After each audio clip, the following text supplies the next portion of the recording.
Hello and welcome to this week's Robin Pod Weekly. After a week off, it's great to be back. And don't forget, the Robin Pod is powered by Budget Tyres Auto Centre, the only car specialist trusted by the players, club officials and supporters of Hull Kingston Rovers. On this week's Robin Pod, we've got three great guests. There's two former Robins and a Robin Pod regular join me to talk all things Hull Kingston Rovers. First up, though, is TalkSport Rugby League co-commentator and a former Hull Kingston Rovers player, Paul Cooke. Cookie, it's great to have you back on the Robin Pod Weekly. We're, 6 games into Super League? The Challenge Cup's kicked off. Of course, Rovers going into the game against London, fresh from Derby Day delight. But I thought I'd just start with a real moving, tribute to Phil Lowe that took place on Friday. Obviously, very emotional time for everyone involved with the club, and I know someone who had a huge impact on your career as well whilst with the Robins. Yeah, I went to the game. Myself and my youngest daughter Ivy went to the game last week. Yeah, really moving. I thought it was a fabulous tribute to Phil. All of Phil's family there. Obviously, Jordan Lane, part of that family, extended with being part of Phil's granddaughter. So. Yeah, I just thought it was fantastic, and as legends go in this city, there's not many that are in that echelon of Phil. You look at Roger Millward, Clive Sullivan, probably Johnny Whiteley, the other three. So I thought the tribute was fantastic. When you look back at his career, what he's won and where he's played, and how many big games that he played in, he certainly lived the dream. Yeah, and I think as well, like you mentioned, some of the company he's kept in terms of that legendary status. It's not necessarily just what they did on the pitch; it's what they did off it as well, and the way they carried themselves as a man, as a person, which was obviously, that was Phil Lowe to a T, wasn't it? Yeah, absolutely, red and white through.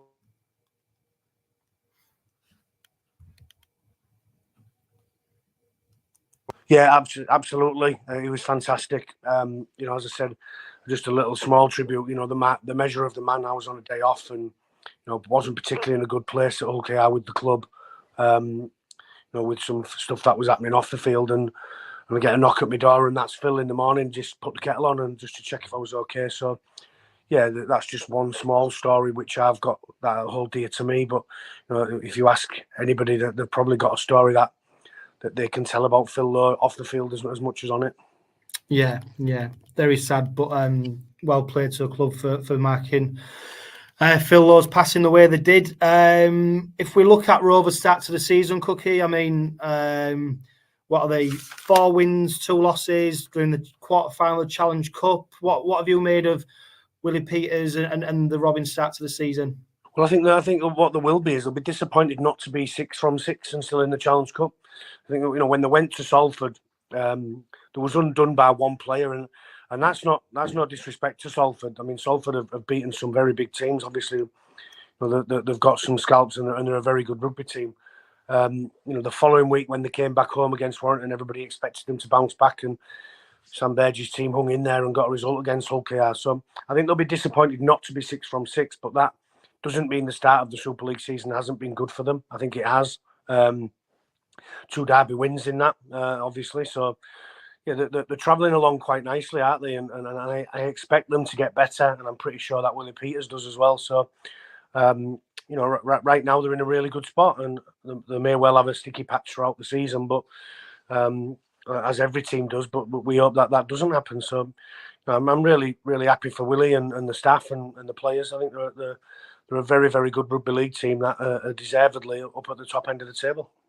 Yeah, and can you see?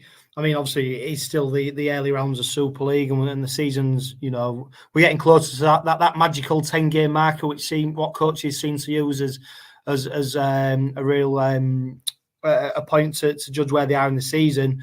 Can you see a change from the side from last season already? For me, there seems to be a bit more of a steeliness, the mentality around the camp, and I think that's largely due to the turnover in some of the players that they've brought in as well. There seems to be a real steely determination about them. Yeah, I think the quality of player that they brought into the club from last season to this adds more depth to the squad and more quality, obviously. I think the expectation for 𝗂𝗧𝗏, the pressures that brings is the pressure to go one better than Wembley last year, and we've spoken about this previously. Why shouldn't the club and the people at the club and the players and Willie Peters in particular strive for that? Because I think they've got a squad capable of challenging for trophies. They proved that last year by getting to Wembley, and I think it's about going one better this year, whether that's a win at Wembley or making a grand final. And I think that's what the players' steeliness is about. There's an inner belief within them that they should be partaking in them big games. Yeah, and they're going about the business quite well, aren't they? I mean, the second top try scorer in Super League at the moment. Frustratingly, though, they've missed the most goals. Cookie. I mean, yeah, it's still a situation that doesn't seem to be sorting themselves out. I mean, but jokingly, we saw some of the tries that the Robins are scoring. They don't seem to be helping the kicker out by getting under the sticks. But for me, that's not the point, is it? That's not the point. The point is, Johno, that when they score tries, turning 4 into 6 is really important. When they found 𝗀𝗲𝗏𝗁 and everybody thought Ches could be the kicker. When you've not kicked regularly, and when you haven't been a frontline kicker, it's a really difficult job at the best of times. But even if you are a frontline kicker, once you miss 1, 2, 3, and I did kick for the clubs that I played for regularly. Once you miss 3, even though you're a regular goal kicker, the next one's really important. If you miss that one, the percentages that you have as a goal kicker, you kick everything from the 10-metre tram line in, so 10 metres in from touch either side. As a regular goal kicker, you're looking to get 100% of them kicks, and then as a percentage between 10-metre and touch line, you're looking at trying to get 95 out of 100. You're looking at 95%. You're aiming for 90% success rate on the field, and if you hit that and a regular goal kicker hits that, his team inadvertently will be winning games by more points, obviously. So I think it's really important as well, because the big games can't be lost by a goal kicker, but they can be won by one, if that makes sense. So, going from 4 to 6 or 6 to 8 or 12 to 14 in front or 18 to 20 in front and making it a 4-score game, they're really important, really, really important goal kicks. And it is a problem for 𝗂𝗧𝗏. There's no question about that. At the beginning of the season, it was everybody had a go and to see who could goal kick, and they obviously brought in Joe Ford from Doncaster Knights to have a look at the techniques. So it's obviously a problem. It was a problem that Willie wanted to fix before the season, and we're obviously 7 games in now with the Challenge Cup game, and it's still not being fixed yet, and it may well bite them on the backside later down the line. Yeah, I mean, we saw something in the derby that we've not seen all season so far, and that was Mikey Lewis taking a kick. He took the last one after Tanganoa's try. Do you think that's the future for Rovers, Mikey Lewis? Because I'm surprised that he's not maybe took the kicking tee so far yet this season. Well, if it is Mikey, he can't be the best goal kicker at the club, because if everybody had a shot pre-season, then Mikey obviously didn't impress enough before 𝗂𝗏𝗏𝗏 took it and then Jez Litton took it. And it may well be that he's had a slight injury. I'm not sure, but they need to find a regular goal kicker, and they need to find one that's front line. When you go, I mean, I watch a lot of rugby league live. When you go watch Leeds, you guarantee that if Leeds score a try, Rhys Martin's tagging on too. You can almost guarantee it, no matter where the kick is on the field, and that is, as I said, really important. So, whoever it is that takes over, or whether and I know this sounds stupid, but the next time that they recruit, they may well look at a position that they need to recruit in and look at a goal kicker that goes along with it. Yeah, because let's be honest, it's not the games against Hull, London, Castleford where it's going to cost them. It'll be when they're competing with the Wigan, Saints, Catalans, where the game's tight and they need them 2, 4, 6 points even. And they have got a frontline goal kicker in there. They've signed him from Featherstone in Ben Reynolds, but Ben's got to make the team, and that's not easy, is it? When you look at Tyrone May and Mikey Lewis in the halves, Evel's now settled at fullback, 𝗂𝗏𝗏𝗏𝗏 in the centre. Where does the quality players that are not playing in this team fit in? And obviously, they've got to wait for their opportunity. And I dare say, if Ben gets an opportunity to play, then he will goal kick. We saw him at Wembley last year, that tagging on 2 goal kicks at the beginning of the game. I don't think he missed at Wembley last year from recollection when Lee beat 𝗂𝗏𝗏𝗏𝗏. Yeah, and you was at the Derby game, Cookie. What did you make of the Robins' performance? It's really difficult because Hull are in such a bad spot that you don't have to get out of second gear to beat them. And I don't think they got out of second gear at the beginning of the season. And I think for the first half last week, they put the foot on the throttle and the game's over. Once it gets to 24-0, it's over, let alone 28. Or no, even if it gets to 20, Hull aren't scoring enough tries to come back in the game. So, and on the flip side of that, you can only beat what's put in front of you, even if it's rubbish. Yeah. You know, you've got to go out and do a job on the teams that you're expected to beat, and that's what 𝗬𝗂𝗧𝗏 did. And I think the ruthlessness of them would have gone on to win the game more comfortably. I thought Hull had a dig second half, but having a dig second half's no good, is it? And Rovers had a real purple patch first half. I just think that the quality in Rovers' team, right at the beginning of the game, I think Tyrone May throws a ball over the top and it goes into touch. And then all of a sudden he throws another one that hits the mark and they score a try. I just think the quality within that team, for him to take that mental picture of their left edge defence and then throw that pass and not hit the mark and then, you know, have the balls, if you like, to throw it again and hit the mark. Obviously, that's the sign of a quality player who's taking that mental picture of what Hull are doing and how they're defending and come up with a killer pass at the end. So, you know, Mikey Lewis is in probably the form of his life. 𝗬𝗂𝗍𝗏𝗏 churns out minutes. 𝗬𝗏𝗏𝗀 just does what he does. Matt Parcell off the bench. You know, they've just got such balance in that team. 𝗬𝗏𝗏𝗀𝗏 was fantastic again. You know, Batchelor does what it says. You know, they've just got a team that oozes class and quality. It's not very difficult to beat Hull FC at the minute, sadly, but they could only beat what was in front. Yeah, it's funny that because I read the article you did during the week for Super League, the rivals round article, and you said about if you could put a shirt on for both sides, you'd play half for each. And I'll tell you what, Cookie, in that first half, I reckon you could have put a shirt on now and probably made had an influence. It wouldn't have been very difficult to play against Hull, would it? You know, and I'm not.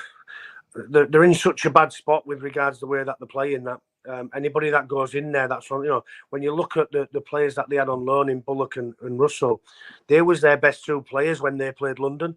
And you know, players from outside of the club that are coming in are certainly adding quality to the club. There's no wonder that they're going out and looking into the market. That is for sure.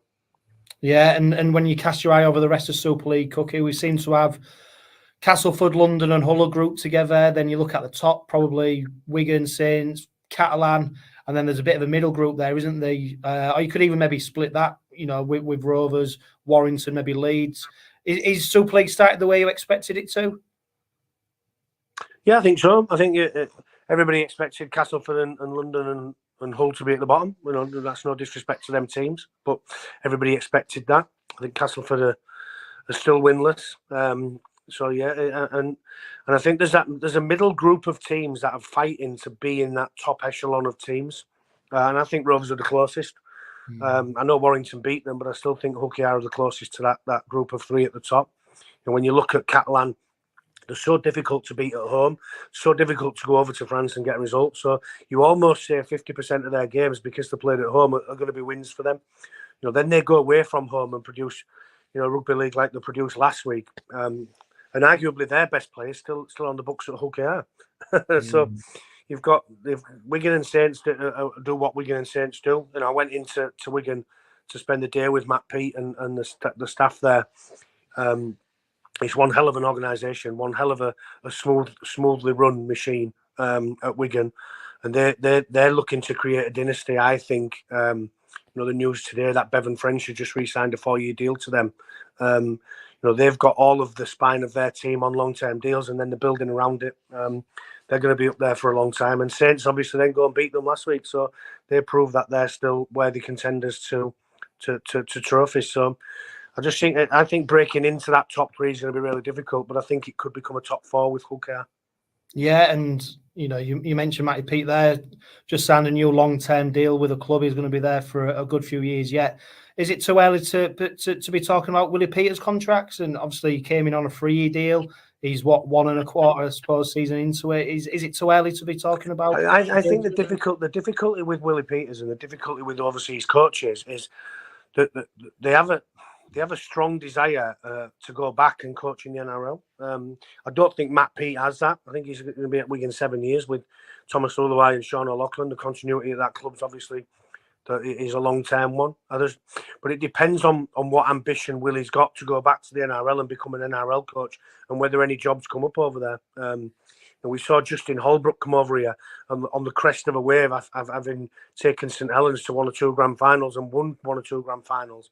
All of a sudden up sticks and goes back to Gold Coast Titans, and now he's not in a job in the NRL. So it's not too early to start opening discussions on Willie Peters and his contract, that is for certain. But I think the biggest part of that will be what Willie wants to do.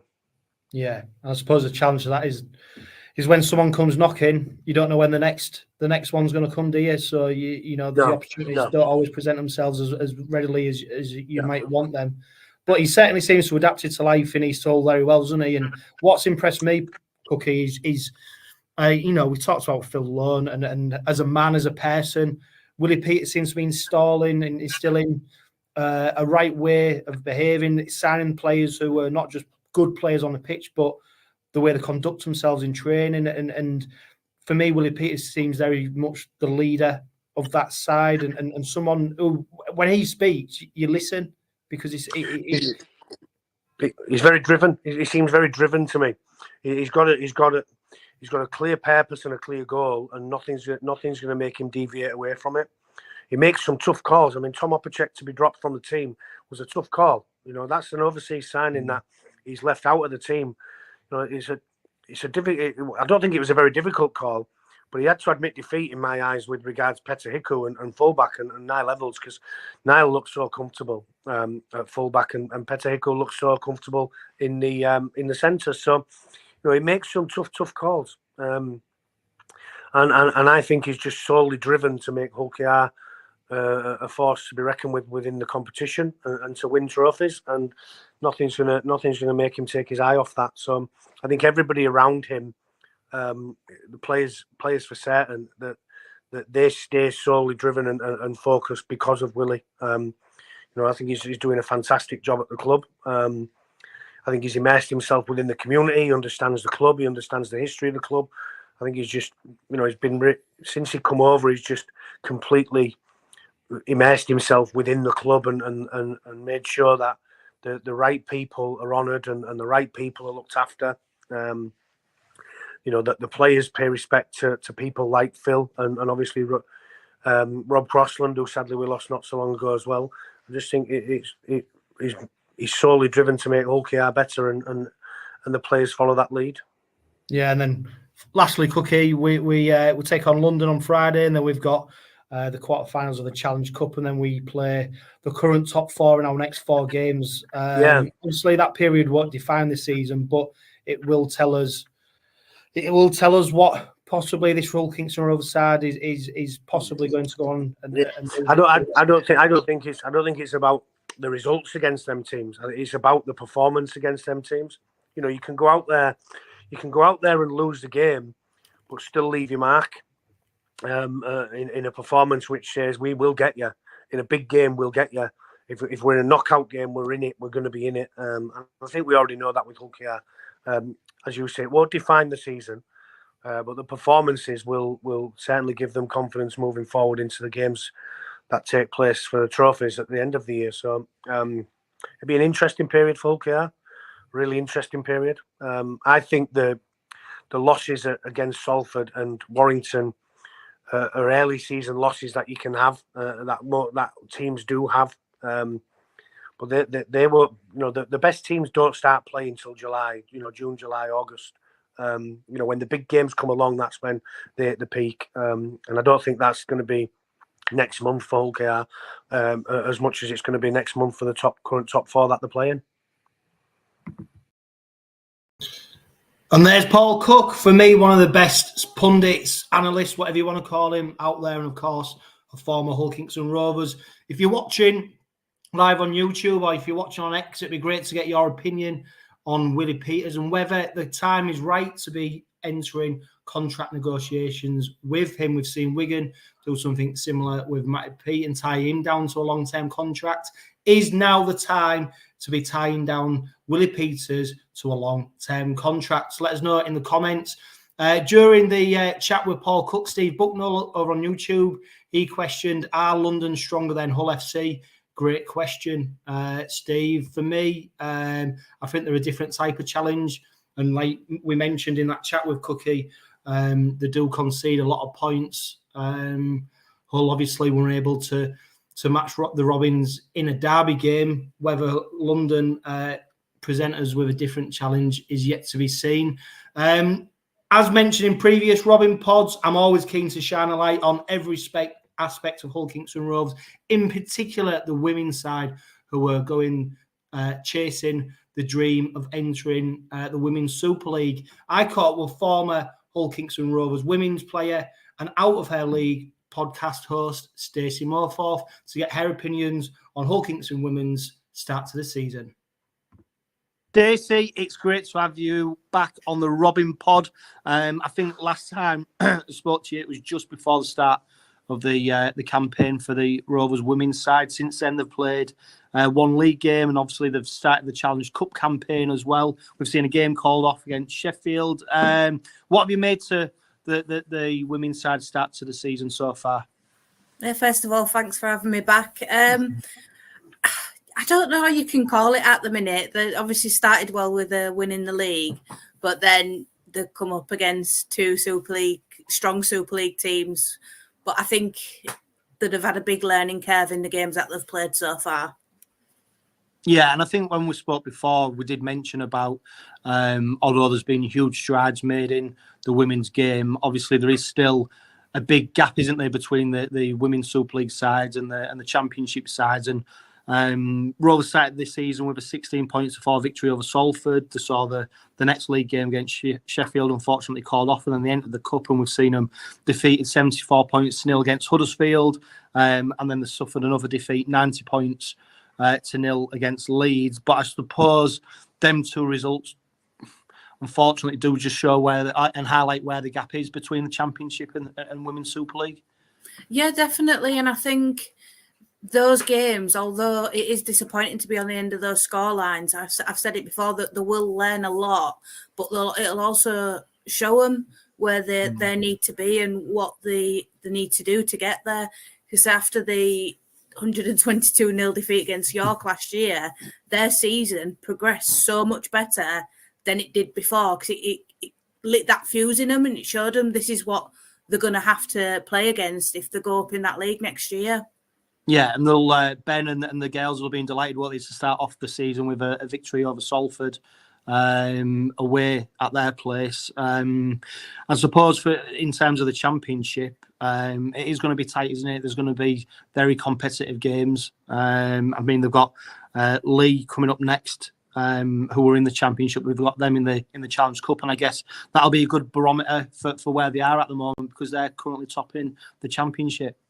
Yeah, definitely. And I think it'll be us and Leigh fighting it out at the end. I think this week is going to be Hull KR's most competitive game that they've played so far. I mean, they're not so much different in the terms of, like, say, where they are, but Leigh come into this game a bit better off than Rovers. They've had 2 wins in the league, convincing wins, and when they played the same opponents as Hull KR, they've done a little bit better. And then teams like they managed to score 4 points against Leeds and keeping Leeds down to 52. And with Huddersfield 36-6, there's that gap at the minute, and you'd look at that game thinking Hull KR are a long way off because of the points they got against them, against Huddersfield and Leeds. But I think on the day, I don't know if it was a factor, but I think Hull KR will look at the league game and think, yeah, we can win this one. Whereas I think in the Huddersfield and the Leeds game, they maybe went into that game thinking, we'll just go out there and enjoy it. So I think this one will be a lot more competitive for the women. Yeah, definitely. And if people were going to travel along and cheer on the women at home, who are the players who they should be keeping an eye on, or who are the players who have maybe started the season well for the women's side?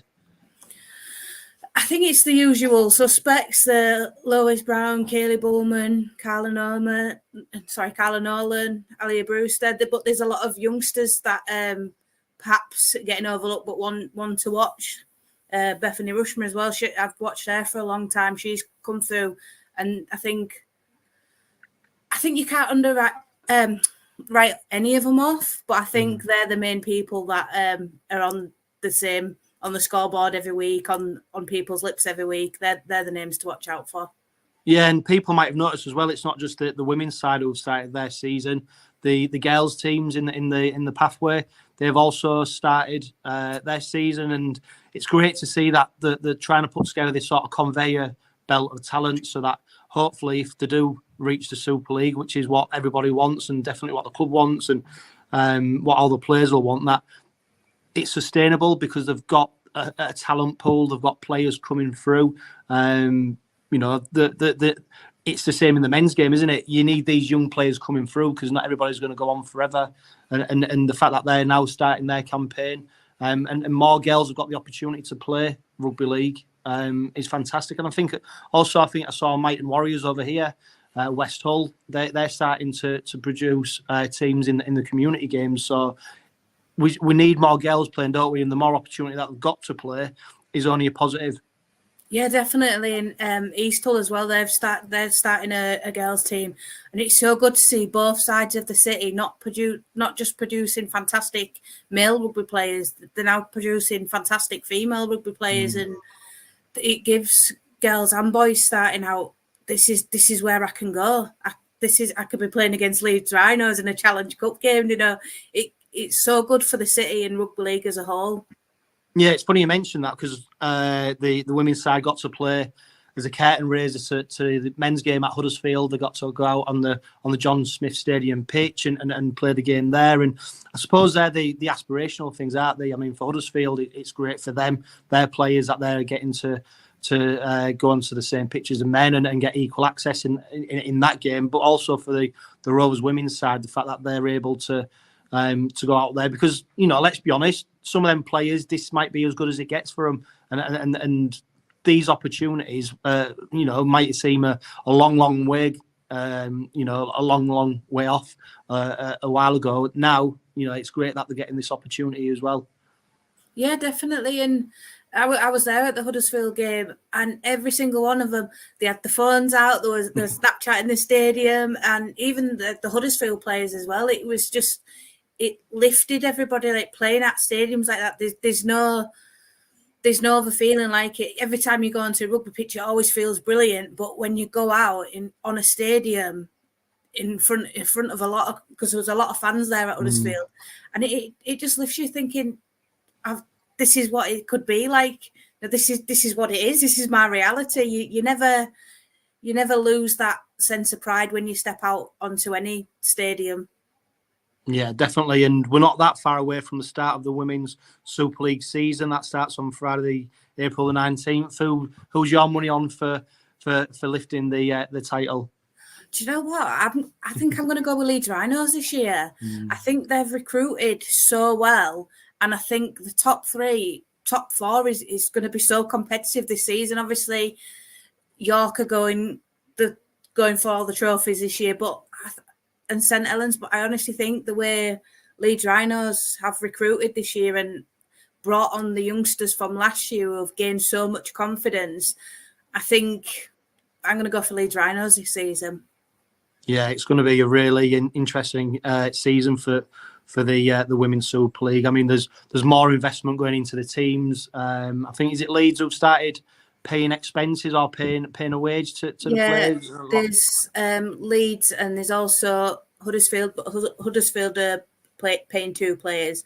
But yeah, Leeds are paying, and St Helens as well. They've just announced in March that they were offering contracts as well. Nobody really know what the contract stipulates, whether it is paying to play or who's getting paid, but it's all a step in the right direction in the game.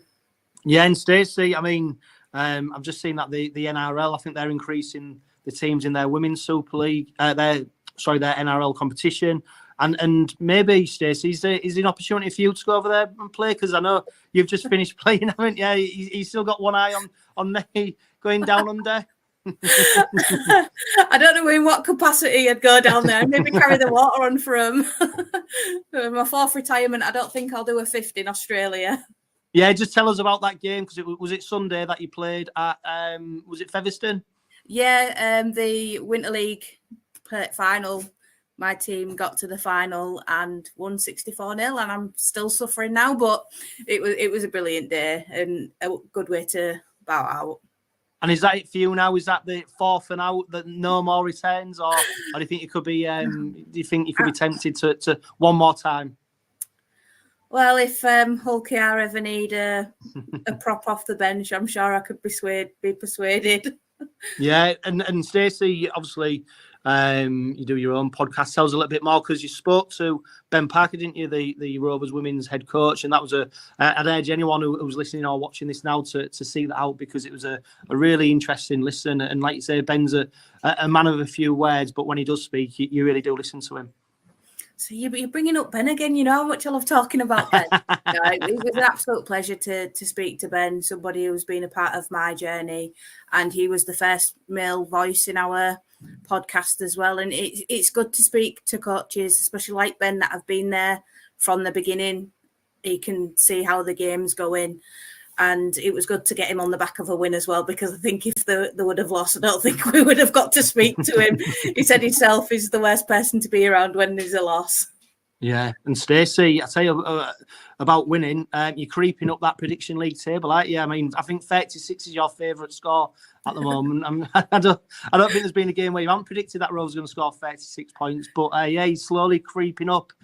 Scott Solway, I think he got his second correct scoreline, so he got 6 points after the derby. But yeah, you're making a stake of claim for that title as well.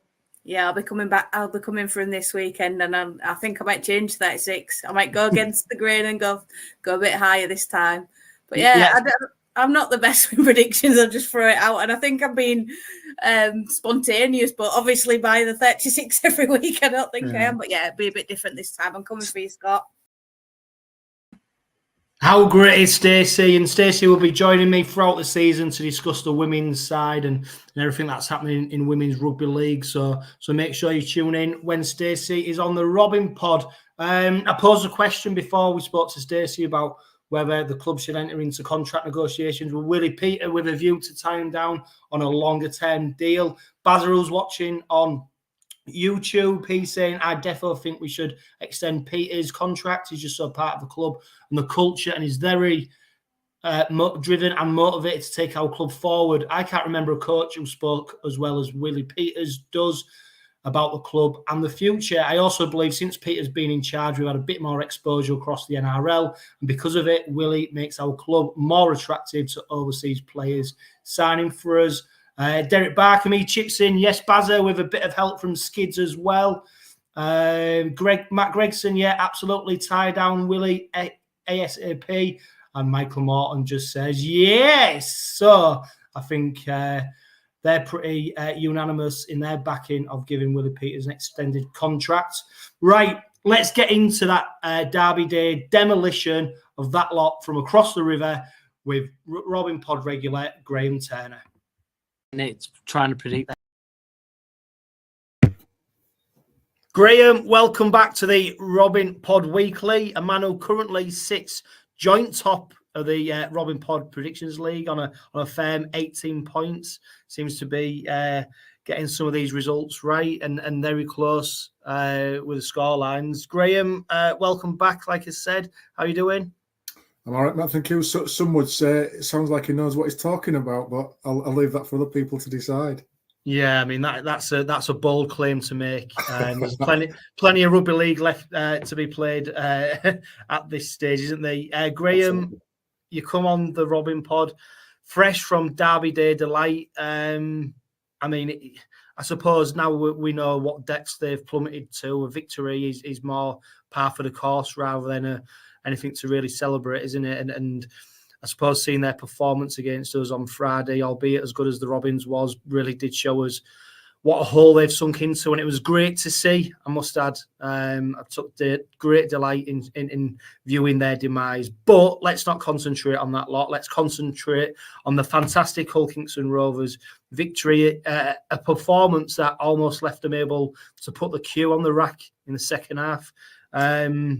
34 points to 10, Graham. I suppose it went the way we all thought it would.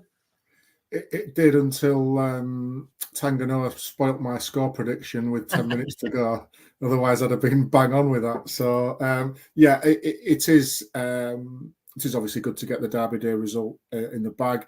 The level of performance was very, very good, and you're right. It's we don't want to waste time on talking about that lot and their demise. Leave them to worry about that for themselves. We've been there before, so that's up to them to solve their problems. But thought for us, we were very, very good in that first half. Once the game had settled after about 10, 15 minutes, and we'd let them have a little bit of blowout. We then just sort of squeezed the trigger and just really exerted our dominance, I think, and our attack was excellent in that sort of 25-minute spell leading up to half time. They had no answers whatsoever, and it was, dare I say, very good to watch from all angles in terms of who it was against, the level of performance, the nature of the tries we were scoring. I thought we were just very, very good in that first 40 minutes. Yeah, Graham, it took 11 minutes for the Robins to get on the board. And then after that, it was just a flurry of tries, wasn't it? With the final points being scored on 38 minutes. 27 minutes, we scored 6 tries, 28 points we ran in. I mean, it was pure attacking rugby league, wasn't it? And some of the tries that we did score, you know, regardless of the level of opposition, were an absolute joy to behold. And as much as 𝗬𝗓𝗏𝗏𝗧 is focusing on the Robins' defence and making sure that we're tight and we were able to shut up shop and shut out the opposition, the players, some of the strike players we've got out there, and their ability to execute some of the moves that were put on, and not just moves but play off the cuff as well. I mean, we saw the best of the Robins in that spell. Yeah, absolutely. And I think there's a couple of notable mentions. I mean, it was a very, very good performance, don't get me wrong. And I think a few people raised eyebrows at 𝗦𝗢𝗋𝗆𝗄𝗏𝗔 signing, but absolutely what a capture he will be. If we can keep him fit and playing like that sort of form, he's going to be outstanding in attack for us. Hiku has now settled down, found his natural position in there. So that right edge for us is a threat with Hiku. 𝗬𝗄𝗃 knows where the line is, and Batch just inside them. And marry that up with Tyrone May as well, and you've got a really creative, dynamic right edge. But then equally on the left-hand side, I think there's just the same sort of threat when you throw Gildart and 𝗬𝗓𝗏𝗏𝗏 in that centre position. Hawley knows where the line is. You've got Mikey Lewis and his unpredictability. And then you've got the beast that is 𝗂𝗂𝗏𝗏𝗏 showing us what he can do consistently crossing that white line as well. So I think both sides of the park now, left and right, we've got equal threat. And yeah, it's going to be good to see which one can get up on the other one, given the games we've got coming up. But it certainly does mean that opposition teams have really got to think about how they defend against us. They can't just rely on keeping us out and keeping us in our own half, because we can score from long distance. And then we showed on Friday as well that we've got the guile and the cleverness to score from within the attacking 20 zone as well. So I think it's good to see that we've now got that threat right across the field, whereas it might have been imbalanced, certainly with the squad and the halves that we've had in the last few years. But now there seems that real attacking threat from both sides now, equally as devastating as each other.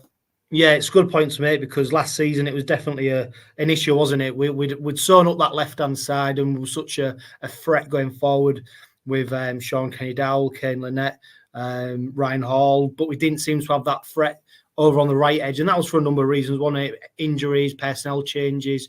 Yep. This season, I know we're only, 6 rounds into Super League, but we do seem to have a far greater balance. Although I would say that left edge, albeit I think Hull deliberately tried to keep the ball away from that space, which meant we weren't able to utilise that area of the pitch as much as we would have probably liked to have done.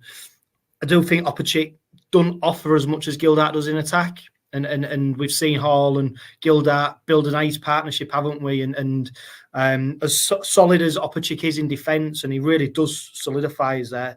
I don't know if his offload game maybe is as strong as what Gildart's is, but I tell you what, mate, it's not a bad position to be in it when we're talking about two, players probably in the prime of their careers in terms of age-wise and the experience they've got. So the fact that we've got the next cab off the rank is 𝗕𝗂𝗡𝗁𝗂𝗃, NRL centre who's coming into the Robins side is fantastic, and probably a sign of the quality that Hull did limit their opportunity to get the ball. You spoke about the right edge, Graham. I mean, Niall Evalds, Burgess, 𝗂𝗂𝗍𝗲, all three of them featuring the Super League Team of the Week. Evalds 1 try, Burgess 2 tries, 𝗂𝗂𝗍𝗲 1 try, Evalds 1 assist, Burgess 1 assist, 𝗂𝗂𝗍𝗲 3 assists.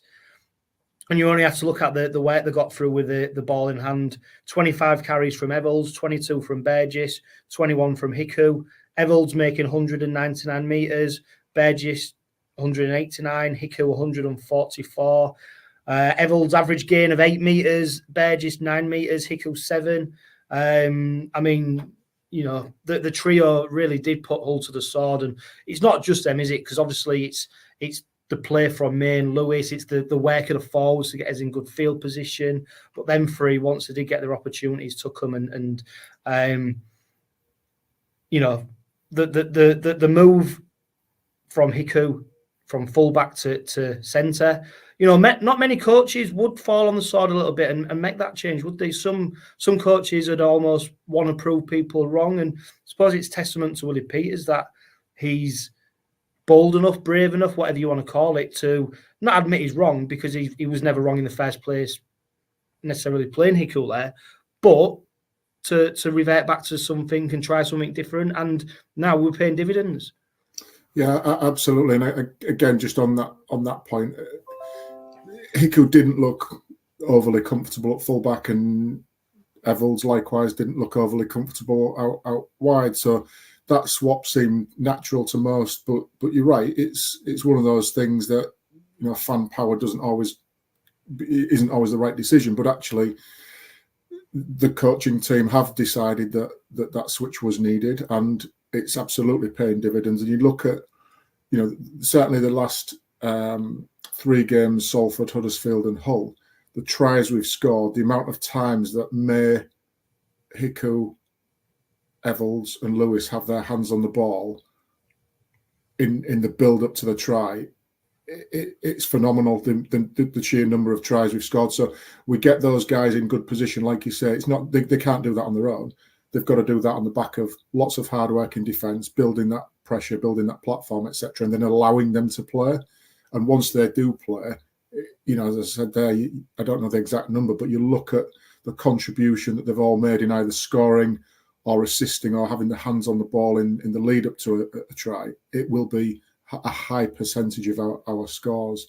And I think with May and Lewis, you've got a real nice balance of a bit of a calming influence with Tyrone May. And again, some have said that his warm-up techniques and leave a bit to be desired to get him ready for a game. But actually, when he performs like that, he could do what he likes in the warm-up for me, as long as he performs at that level each week.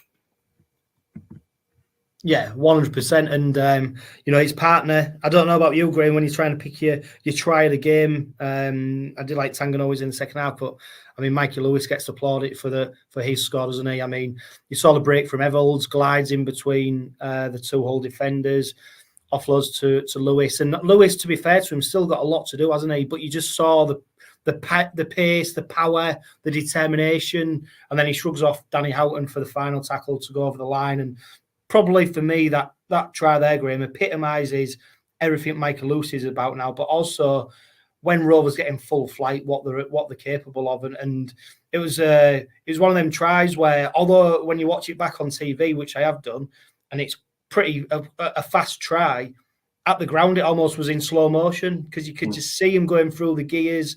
You could see the gaps opening up, and that was probably the try that was celebrated most as well, wasn't it? Because we was all willing Mikey Lewis to get over the line, and get over the line he did. It was a fantastic try, and that for me, that was the game for me as soon as he went over for that try. I mean, bearing in mind Evalds scored on 11, Burgess scored on 15, and then Lewis over on the 19th minute for 3 tries in 8 minutes. That was game, set, match, over, and what a try to do it.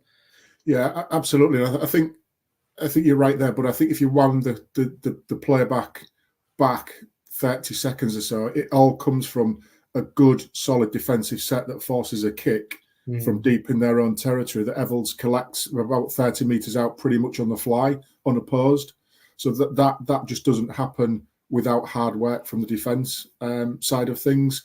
So that then creates, you know, pressure on their defence to get up and out. They do that, and all of a sudden 𝗲𝘆𝗲 has spotted a gap and gone through it and offloaded to Lewis. So I think the scoring of it is excellent, but the 30 seconds build up to it is equally as important, because if that bit's not right, you don't get that opportunity. If they come out organised and putting pressure on us because we're receiving the ball in our 10-metre line, that's a different story than receiving it directly on your 30-metre line and having a fly and run at it.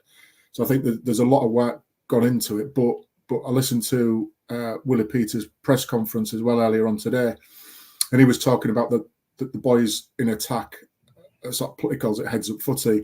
So it's playing what you see, and in that moment you can see that 𝗲𝘆𝗲 is looking, and you can see as soon as he's on his bike, other players come alive because of it, because they know the potential of what can happen. And Lewis was there to exploit that with when 𝗲𝘆𝗲's got his nose through that gap in the defence, and he was able to shrug off a tackle and then go down, get back up, and then managed to see off Danny Houghton and then score in that corner as well. Just wish we'd score a few more under the sticks for poor 𝗬𝗲𝗏𝗏. We made the same call. I mean, as great as to see the Rovers, the Robins players going over try, they don't help the kickers out, do they? And absolutely no mercy. No mercy shown to 𝗬𝗲𝗏 there, is there? Yeah, I'm glad you pointed out the defence there, because we saw a really poor kicking game from them in terms of their ability to make meters on their kicks. But that was on the back of some really strong defence. And I think the fact they only played the ball in our 20-metre line area three times during the whole game, just shows you just how strong we was. And I think that would probably have been 0 in the first half, Johno. I don't know if the stats are available for that, but it would be down at 0 for the first half, because we just let them have nothing. We smothered them. They had absolutely no success whatsoever, which builds pressure in itself, because the scoreboard's going against you. You're forcing things, and you just can't make any headroad. So psychologically, it just demoralises you. Yeah, and I'm trying to think. If we did, it must only have been 1. I don't even know if we give a penalty away. There was nothing on our line. There was nothing on our line in that first half, because we're stood down that end, about 40 metres out, and there was nothing sort of coming much past us in the way of attack. It was maybe into the 30. They certainly didn't have any sustained pressure on the line. Yeah, I mean, domination, 39 completed sets, 244 carries, 1,652 metres compared to their 26 completed sets, 151 carries, just over 1,000 metres. I mean, total dominance. The frustrating thing, Graham, probably from Willie Peters' point of view, probably supporters' point of view as well, is that scoreline probably just doesn't reflect how dominant we was. 2 factors for that. 3 maybe. The 2 tries that we conceded, soft tries, the Ockenbaugh one. I mean, Mikey Lewis, probably not a lot you can do when you're kicking against someone as tall as that and he's charging it down. Maybe he could have took the ball in hand, but that's your split-second decisions, isn't it? Cam Scott, I think Elliot Minchella's already called out the defence on that one, saying that it was not good enough. I can't remember off the top of my head it was who got shrugged off the tackle. Another day that tackle's made and the try doesn't go in. Yeah, I think it was 𝗲𝗏𝗏𝗏𝗏 in the corner that fell off it and then allowed them to spin and drop it on the line. Well, them 10 points flattered them. I did notice in the second half, Graham, I don't know if you noticed it, that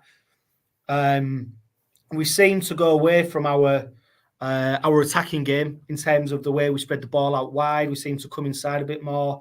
Obviously, we saw Lewis's and Tyrone May's kicking game. They started going for a short kicking game to just turn the whole defenders back and make them run out from their 20, their 30.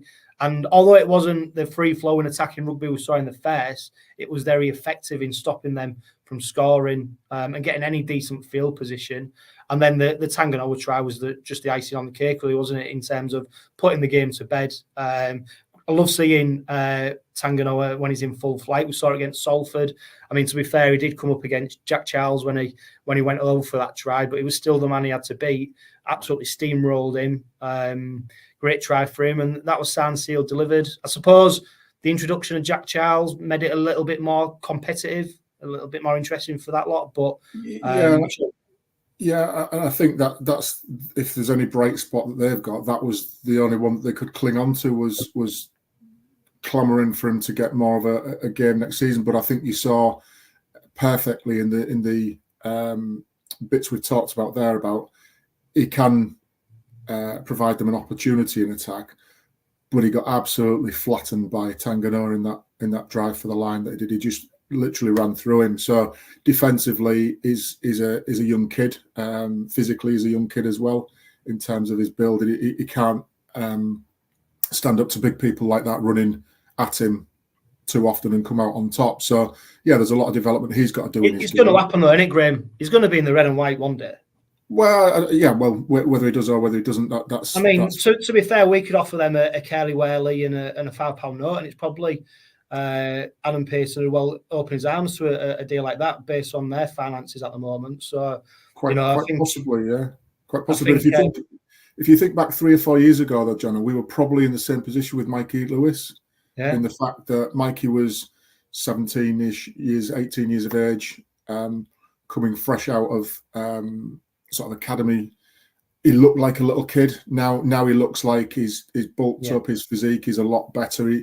He's strong in his own defence, and he's shown his own strength to shrug off tackles when he scored his try and power past Danny Houghton. So I think there's a few similarities to be made in that respect. And look, got to wish the young player well in his own development and hope that he does, push on and kick on. And if he moves on from wherever and comes this way, then so be it. As long as he's a good player that's going to add to our squad, then fair enough. But I think we've been there on that journey with Mikey over the last 3 or 4 years and seen his development.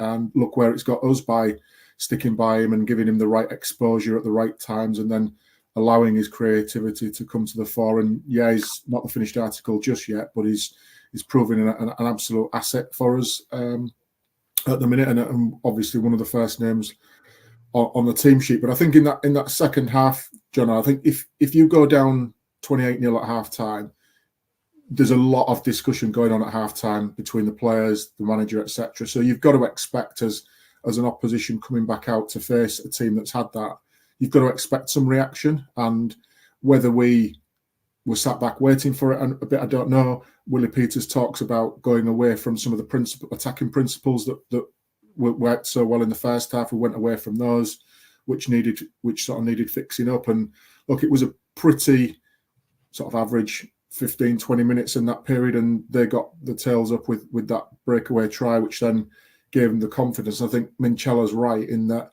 that's always a deadly time after you've conceded to not concede again. So I think that's probably the most disappointing part, is that they conceded so quickly after the first score. And could it have been prevented? Yeah, probably. But that's something that we've got to fix up as a mentality and get straight back into that defensive mentality that served us so well in the first 40 minutes.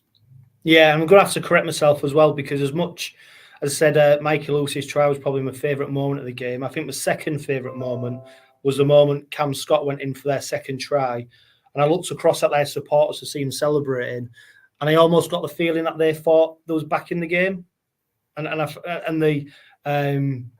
the smirk on my face seeing them celebrate, knowing that there was absolutely no chance whatsoever that they would be getting close to even nearly beating us, was probably my second favourite moment. Do you know what, Johno? I would hazard a guess, and viewers, listeners out there, please feel free to comment. I bet there was a few people thinking, "Oh no, not again!" when that second try went. You know what? I genuinely, hand on heart, and don't get me wrong, that Jamie Shaw, 20-0, seen it happen. I had absolutely no worry whatsoever that they'd get anywhere near. I didn't either, but I bet there's a few who were thinking, "Oh no, not the same as 20-0, and we get dicked." It's a serious point, though, isn't it, Graham? Because this is a different Hull Kingston Rovers side. Absolutely, this is a different the whole mentality, the personnel, the club, the team. This is different. Yeah, it absolutely is, and it's building in the right way. And like many, I guess I'm pretty sad. And just when you're on bit of downtime and you got watching YouTube, you just pick up the old Don't game. lie, Graham. You're not watching YouTube. I'm sure it might end in tube, but it doesn't start with you. Well, let's call it YouTube for family viewers.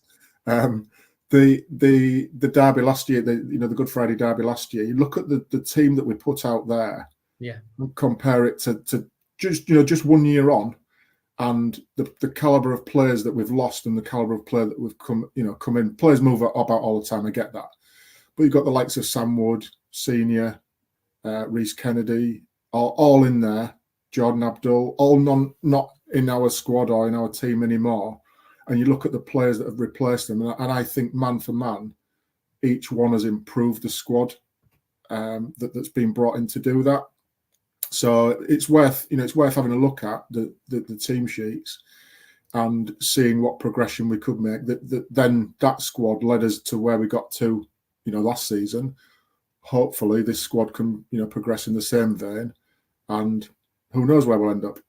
Yeah, definitely. Right, that brings us up to London on Friday night. Another 10,000 plus crowd expected at Craven Park. Fantastic support. I know the club have been doing some initiatives to get as many people into the game as possible. So hopefully we're going to have a few new people in the ground who get to experience the Craven Park Raw for the first time and want to continue watching the red and whites.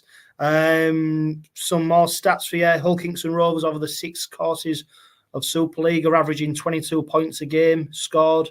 They're conceding on average just over 12 points a game. London, on average, are conceding 41 points a game and scoring just 10, which means that they might be close to that 12-point average that we're conceding at the moment. But Graham, I mean, if people were confident, well, I dare say it's probably going to be a tougher game than Good Friday in respect to what London are bringing to the table. So probably could be a tougher game. There's no doubt, though, is there, that London have found life tough since being promoted to Super League, albeit for a number of different reasons. Lack of investment in the side, which is understandable considering they know their fate is sealed for next season in terms of relegation. There's no doubt that they're going to be showing plenty of fight. They've showed endeavour.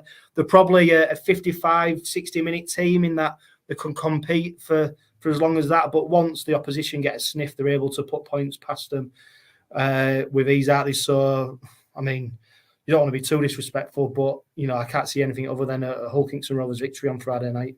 No, I agree completely, and I think there's a danger of the way we lose that game is by losing is our losing of it, as in our mentality is not right, and our attitude's not right, and our work ethics aren't right. Man for man, we've got a much better squad, obviously, with the way that the squads are lined up. So I don't doubt that. They've shown some good promise in games. They've scored some good points against Wigan, Hull, etc. So they've got attacking opportunity in them. It's up to us to presume that the best version of London is coming to town, and we've got to be expecting that, and we've got to be ready for that and be able to concentrate on being as good as we were on Friday. Certainly in that first half, we've got to show that again to really put the game to bed. Crowd have got an important part to play as well, because I think many people will just turn up expecting a procession of points, and look, it might well end up like that, but we've still got to do our bit as fans to motivate the boys, and especially if as you said, London will come and want to they want to get that first win on the board for themselves, for pride and for all of that. So we've got to make sure that we don't let that happen against us, and we've got to be professional about what we do in all the preparation, all the way we go about the game, and again, not letting that, if there was any extra motivation or focus or concentration for the derby game, not letting those standards drop just because it's London and the bottom of the table at the minute, conceding boatloads of points. We've still got to be and do a professional job on them. Which is exactly, Graham, why I wouldn't play Ben Reynolds. Unless, obviously, there's any doubts over Tyrone May. We saw him come off, didn't we, with 5 minutes ago in the derby. Yeah. He seems to be, there's no mention of his injury in the Willie Peters press conference. Squad well, he news-wise. at the beginning, didn't he? He acknowledged that Tyrone had a knock and they were going to make a call later on the week on it. And I think that's why Reynolds is in the squad the same as he was the other week, just for cover if Lewis's head knock didn't play out and he was able to play in the derby. I think Reynolds will be there if Tyrone May doesn't show enough to say that he's fit to play. Yeah, there's no Gildart. He's failed his HIA protocol, so he's missing again. Willie Peters already mentioned that Burgess and Hadley have got a few little niggles, but he can't call whether they're going to be playing or not. Hopefully they will. I mean, the point I was trying to make, Graham, is that if Tyrone May and Mikey Lewis are fit, I've seen many supporters question whether this is the opportunity to play Ben Reynolds, to give him the opportunity to get onto the pitch and play the Red Kingston Rovers, get used to the players, etc., etc. For me, though, unless May is injured, for example, what you was alluding to about the only way this game will be lost is if we lose it by taking them lightly or going away from what we're used to doing. For me, putting a player in the side purely to give him game time when there's obviously clearly better players within the side doesn't fit for me. I don't think it fits the mentality that we've got now. No, I think we've got in the competition is there. You've got got players like Corey Hall pressing for places. You've got 𝘂𝗍𝗄𝗏 pressing for places. Matty Staunton, so we've got a squad of sort of 20, 21 players, 22 players that on any given day, you've got a real good team, whichever bodies you put out there. So I agree. If players are fit, they play. If they're in form, they play. If there is any doubts, and it might only take a knock to May, Burgess, Hadley, etc., that sets them back 3 or 4 weeks. Is that worth the risk? And that's a decision the coaching staff, the medical staff, and the player will make together, surely, to understand that. And that's about players being honest with each other and with with the coaching staff, because make no bones about it, players want to play. And there's no way that players would stick their hand up to sit out unless they actually had to. So that competition for me should, like you say there, should come from within of other people pushing really hard in training to say to the coach, I deserve that place on merit, not because somebody needs to sit down for a week, just because. So yes, the players have played 6 rounds in the cup game. But fatigue shouldn't really be setting in just yet. We can worry about that as and when we get really into the grind of it. But at this stage, for me, I agree with you. Let's put our best team out there, and let's play the game as if it was last Friday in the derby game, with the same intensity, with the same professionalism, and hopefully the same outcome. Yeah, I just think, Graham, over the course of a season, injuries that inevitably happen don't give you the luxury of being able to dictate as and when you just pick and choose your team. I think you've got to go with your strongest team at every available opportunity, because at some point during the season injuries will present themselves anyway. So yeah, you've got injuries, you've got suspension, you've got lack of form. So there's other things that crop up in there, and that's for me is the opportunity when you tinker with it. But we've spoken on many occasions last season, Johno, where Willie Peters hasn't been afraid to switch things up a bit. But again, just going back to his press conference, he didn't seem like he was intimating that. He was more of the mindset that if people are fit, we put our best team out there, and they as the coaching staff and medical staff will know best as to whether people are fit or not. Yeah, we put that a lot to the sword. 34 points to 10. If you go for scoreline on Friday, Graham, you expecting big points, or do you think it might be a bit more of an arm wrestle? I'd like to. Well, just let me wind back a step, because I think there's a key point as well, that in the early part of the season, many people had sort of said our attack wasn't clicking, and it was noticeable on Friday. Whilst it wasn't perfect, the track was a lot drier on Friday, and that allowed, for me, our players to play and the speedsters to get out there and the creative players to take control. So as the grounds dry up, I think we'll hopefully see more of the Hickoos, Mays, Lewis, Evalds, etc. come to the fore. But yeah, in answer to your question, John, I think I'm expecting a good win, a handsome win, and I'd like to see us show that professionalism to get that win, rather than winning, scoring 42 points but conceding 24 points, for example. Yeah. I'd rather see us be completely professional in our defensive work that then earns the right to get our points on the board in our attacking prowess. And there we go. Graham Turner, Robin Pod regular. That brings us to the end of this week's Robin Pod, although there is just a couple of things to mention. Graham mentioned when I was chatting from there, the lineup from our 16 points to 60 feet at the hands of that lot last season. Just to give you a little refresher on what the lineup that day was: Jack Walker at fullback, Ethan Ryan on the right wing, Tom 𝗲𝗂𝗧 at centre,